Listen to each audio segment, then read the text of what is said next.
Good morning everyone and welcome to online study system of CR International School. How are you dear student? I hope you all are fine. Dear student, अपना work properly कीजिएगा. अभी कुछ time के बाद आपके test दोबारा से होने हैं, so you will continue with the test also. आज जो हम डिस्कस करेंगे वो फ्रेंच रेवोल्यूशन के बारे में हम लोग डिस्कस कर रहे हैं. और अभी तक जो हमने डिस्कस कर लिया है, we have discuss about how the national assembly was formed, कि नेशनल असेंबली कैसे बना. अगर हम रिकैप की अगर बात करें तो हमारे पास we have talked about the Louis 16 के बारे में हमने डिस्कस कर लिया है. एम्पटी ट्रेजर क्यों था उसके बारे में हमने डिस्कस कर लिया था. सोसाइटी इनटू द फ्रांस, किस तरह से सोसाइटी बनी हुई थी.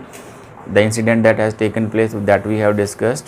अब कल हमने जो डिस्कस किया था वो था how the national assembly was formed, कि जो फ्रांस था उसके अंदर नेशनल असेंबली कैसे बनी थी, ये हमने कल डिस्कस किया था. जैसे आपने देखा था पहले, एक बार रिकैप करते हैं हम लोग.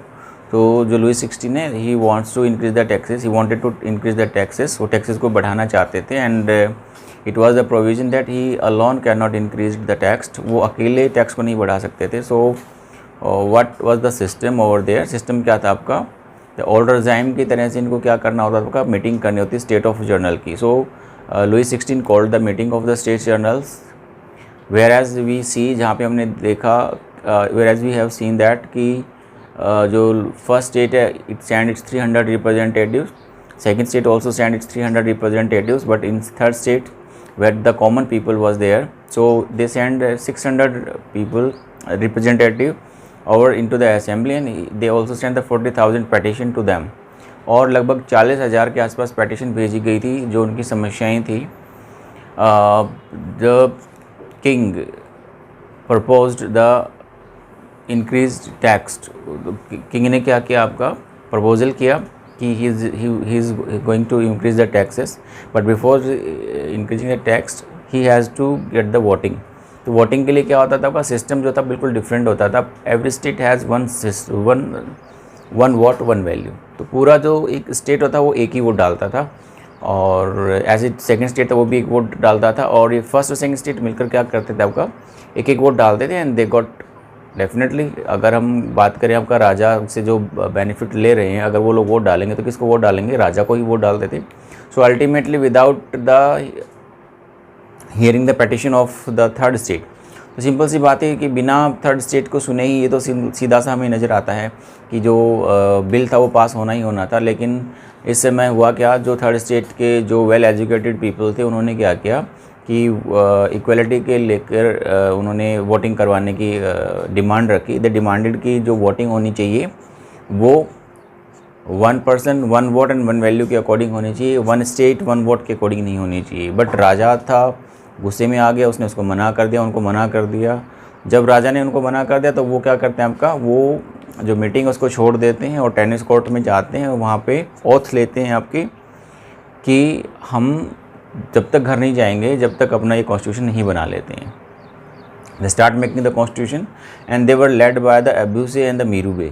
अब्यूसेज और मीरूबे उन्होंने लीड किया. अब्यूसे ने जो बुक लिखी थी आपका what is third state, this was not book, it was a pamphlet. तो ये हमने कल डिस्कस कर लिया था. Now today what we are going to discuss, आज हम क्या डिस्कस करने वाले हैं. एक तरफ फ्रांस का जो नेशनल असेंबली बनी थी, जो थर्ड स्टेट के representative, they called themselves representative of the third state and they called themselves the national assembly. उन्होंने अपने आपको नेशनल असेंबली बनाया, तो नेशनल असेंबली की फॉर्मेशन हो गई. नेशनल असेंबली बनने के बाद एक तरफ जो हमारी नेशनल असेंबली है, ये it was drafting the constitution, it was busy into drafting the constitution. But what happened into the France, लेकिन फ्रांस में कुछ और चल रहा था. What it was going on, क्या चल रहा था आपका, let us discuss on it. Right, the very first thing, France was while National Assembly was busy at Versailles drafting a constitution. तो आपका वर्सले के अंदर क्या था, आपका जो नेशनल असेंबली थी वो तो अपना कॉन्स्टिट्यूशन बना रही थी, but France was under the great turmoil. लेकिन फ्रांस था उसमें काफ़ी ज़्यादा गुस्से से भरा हुआ था, लोग भड़के हुए थे. किस चीज़ को लेकर भड़के हुए थे, ये हम पहले एक बार सिचुएशन डिस्कस कर चुके हैं. क्या चीज़ें थी जो फ्रांस में गुस्सा दिला रही थी लोगों को, वो ये था कि लोगों को खाने के जो सब्सटेंशियल क्राइसिस थे वो बहुत ज़्यादा बढ़ते ही चले जा रहे थे और वो कंट्रोल नहीं हो रहे थे. नॉर्मली क्या देखा जाता था कि जो लोग थे वो बेकरी पे जाते थे, स्पेशली वुमेन बेकरी पे जाते थे, उनको लंबी लंबी लाइनों में लगना पड़ता था. And even after standing and waiting for long time, they are not getting the bread and butter. Bread उनको नहीं मिल पा रहे थे, खाने की जो प्रॉब्लम थी बहुत ज़्यादा बढ़ती जा रही थी, फसलें लगातार ख़राब होती जा रही थी due to the bad harvest.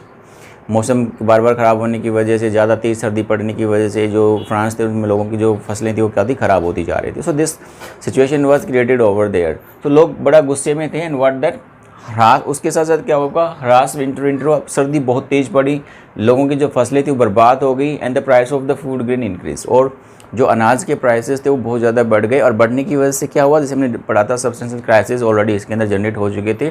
लोगों को अपना जीवन चलाने के लिए जो बेसिक रिक्वायरमेंट थी, रोटी कपड़ा और मकान, दैट वाज नॉट अवेलेबल, वो अवेलेबल नहीं हो पा रहा था and people demanding for that, और लोग उसके लिए क्या करते आपका डिमांड करते। बट राजा और भी ज़्यादा नाराज़ हो रहा था कि थर्ड स्टेट के जो लोग थे उन्होंने अपनी नेशनल असेंबली बनाई हुई है, he was not even to ready to listen to the third state, कि जो आम प्रॉब्लम्स थी उनको सुनने के लिए तैयार ही नहीं था, क्योंकि उनके लिए कुछ किया नहीं जा रहा था आपका, ठीक है।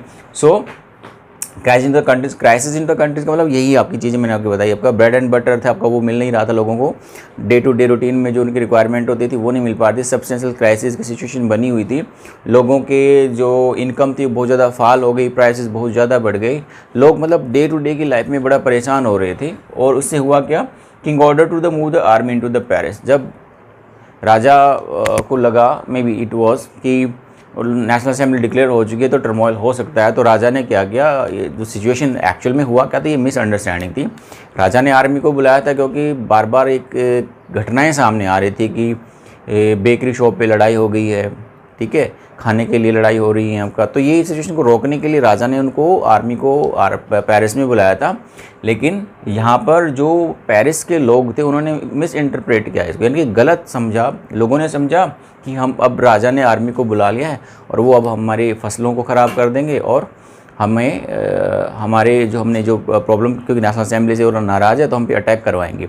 और इसी से मिसअंडरस्टैंड होके उन्होंने क्या किया, सो एजिटेटेड क्राउड, लोग गुस्से में आ गए, पहले से ही घबरा कर उन्होंने क्या किया, agitated crowd stormed and the destroyed the Bastille 14 जुलाई 1789। अब हमारे पास सिचुएशन पहले वाली आ गई है, फर्स्ट डे में जो हमने पढ़ा था 14 जुलाई 1789 क्राउड डिस्ट्रॉयड द बैस्टिल। तो वो ये वजह थी जिसकी वजह से बैस्टिल को क्या किया गया था, डिस्ट्रॉय किया गया था आपका, ठीक है। What other things are happening into the France at that time? People attacked on the Chetus. Pigeons feared about the action of the Manar. ठीक है। अब देखिए ये चैटू क्या होता है, जैसे हमारे यहाँ पे विलास बोल देते हैं, आप समझ लीजिए, महल समझ सकते हैं आप लोग।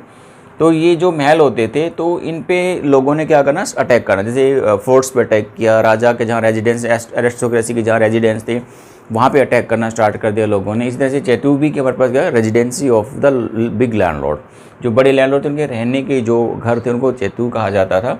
सो दे अटैक्ड ऑन इट, क्योंकि लोग जो पीजेंट थे वो भी डर गए थे कि कहीं ये राजा के प्रिविलेज्ड लोग हैं और ये हम पर अपना अटैक ना कर, इसलिए उन लोगों ने पहले ही इन पर अटैक करना क्या कर दिया, शुरू कर दिया। Then what, whole country was into the mood of the revolt, और पूरा कंट्री बड़े गुस्से में था, वो पहले से ही क्रांति में भड़का हुआ था। क्योंकि कारण बहुत सारे बनते हैं आपके, नेशनल असेंबली का फेल हो जाना, आई एम सॉरी, जो मीटिंग थी, मीटिंग का सक्सेस ना होना, उनकी पेटिशन को ना सुनना। इसके अलावा दूसरा जो प्रॉब्लम थी वो क्या थी, जो मिडिल क्लास के जो लोग थे वो एजुकेटेड होते जा रहे थे, दे वांट द चेंज, वो अपने राइट्स की डिमांड कर रहे थे। तो इस तरह से बहुत सारी चीज़ें हमारे सामने आई। So they were already ready to revolt, पहले से ही वो तैयार थे कि उनको क्या करना है, आपका रिवोल्ट करना है, and they want to get their rights, और अपने राइट्स के लिए। तो इस तरह से वहाँ पर रिवोल्ट होना स्टार्ट हो गया।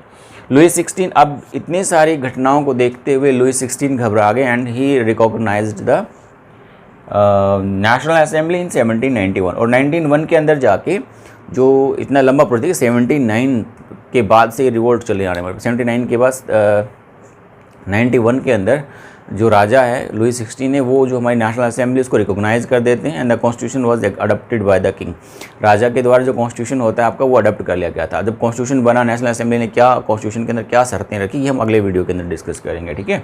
So national assembly and accepted the constitution, उसने कॉन्स्टिट्यूशन जो था आपका एक्सेप्ट कर लिया, नेशनल असेंबली को मान्यता दे दी राजा ने। Power were taken from the clergy and the tithes were abolish. अब जो राजा के जो कैलर्जी यानी कि फर्स्ट स्टेट के जो लोग थे, कैलर्जी जो था उससे उनकी जो पावर थी वो वापस ले ली, उनको जो प्रिविलेजेस दी जाते वो सारे वापस ले लिए, और जो थाइथे जो चर्च के द्वारा टैक्स वसूल किया जाता था वो भी उनसे क्या कर दिया, हटा दिया गया। Then power taken away from them and 4 August 1789 national assembly pass the decrees. Decree का मतलब होता है ऑर्डर पास करना। तो 4 अगस्त के आसपास 1789 के अंदर जो नेशनल असेंबली है उसने एक ऑर्डर निकाला। What was the order? Decrees abolishing the feudal system and the taxes. तो उन्होंने क्या किया? टैक्सेस और फ्यूडल सिस्टम हमने पढ़ा था आपका कि जो पुराने समय से जो स्टेट्स बने हुए थे उनको हम लोग फ्यूडल सिस्टम बोलते हैं, फर्स्ट स्टेट, सेकंड स्टेट और थर्ड स्टेट। तो उन्होंने क्या कि फ्यूडल सिस्टम को हटा दिया और जो टैक्सेस वगैरह पे किए जाते थे उनको भी उन्होंने क्या कर दिया? हटा दिया था। So this was the this thing happening into the France after the while the National Assembly was drafting the Constitution। National assembly जब अपना कॉन्स्टिट्यूशन बना रही थी तो इतने सारे प्रॉब्लम्स उनके सामने आई तो लोग मजबूर हो गए, उन्होंने अटैक करना स्टार्ट कर दिया। राजा ने परेशान होकर क्या किया? जो नेशनल असेंबली थी उसको रिकॉग्नाइज कर दिया, उसको मान्यता दे दी and he accepted the constitution. और कॉन्स्टिट्यूशन को उन्होंने क्या कर लिया? एक्सेप्ट कर लिया। जब कॉन्स्टिट्यूशन को एक्सेप्ट कर लिया गया तो जो नेशनल असेंबली है उसने एक रूल पास किया, डिक्री ऑर्डर पास किया कि भाई जो फ्यूडल सिस्टम है और जो टैक्सेस है वो हम लोग पे करना बंद करते हैं, आज से आपके कोई टैक्सेस पे नहीं किए जाएंगे। ठीक है, अब ये जो हमारा कॉन्स्टिट्यूशन बना तो इसमें क्या चेंजेस आए?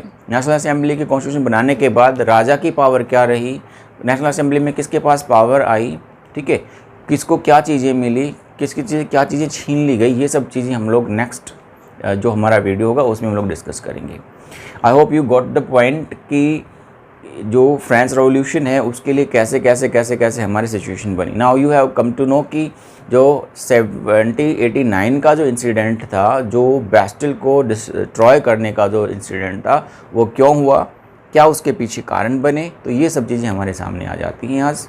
सो that's all for the day, see you next time, till then have a great time, bye, see you.